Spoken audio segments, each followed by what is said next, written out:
আমরা যারা চাই যে আইফোনে ফটো উইজেটটা সেট করব, বাট যখন সেট করতে যাই তখন কিন্তু ফটোজ যে ফোল্ডারটা সেটা কিন্তু একদমই আসে না। তো এখানে অ্যাড উইজেটে ট্যাপ করার পরে আমরা যখন এখানে সার্চ করি যে ফটোজ উইজেট, তো আমি এখানে সার্চ করে নিচ্ছি। দেখুন এখানে কিন্তু শুধুমাত্র গুগল ফটোসই শো হচ্ছে, যে গ্যালারির যে ফটোসটা সেটা কিন্তু এখানে শো হচ্ছে না। এইটা শো না হওয়ার যে কারণটা সেটা হচ্ছে আপনি যদি কখনও আপনার গ্যালারিটাকে লক করে রাখেন তাহলে কিন্তু এটা কিন্তু আপনার শো হবে না ফটো উইজেটের মধ্যে। তো আপনি এখানে কি করবেন, জাস্ট আপনি গ্যালারি যে অপশানটা রয়েছে ওর উপরে ট্যাপ করে ধরে রাখুন, তারপরে কিন্তু এটাকে আনলক করে দিন। এখানে দেখুন লেখা রয়েছে ডোন্ট রিকোয়ার ফেস আইডি, এটা যদি অন করে দেন তাহলে কিন্তু আপনার ফেস আইডি আর লাগবে না ফটোস ফোল্ডারটা ওপেন করার জন্য, আর এটা কিন্তু আনলক হয়ে গেল।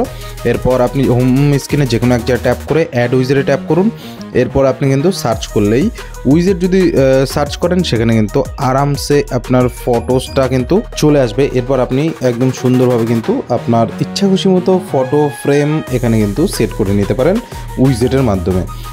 তো যদি ভিডিওটি ভালো লাগে অবশ্যই কিন্তু একটা লাইক করতে ভুলবেন না, আর আমাদের চ্যানেলের সাথে অবশ্যই জুড়ে থাকবেন, আর বন্ধুদের সাথেও শেয়ার করতে ভুলবেন না তারা যদি এরকম প্রবলেমের সম্মুখীন হয় যে আমি ফটো উইজেটটাকে কোনোভাবেই সেট করতে পারছি না। তো ধন্যবাদ ভিডিওটি দেখার জন্য।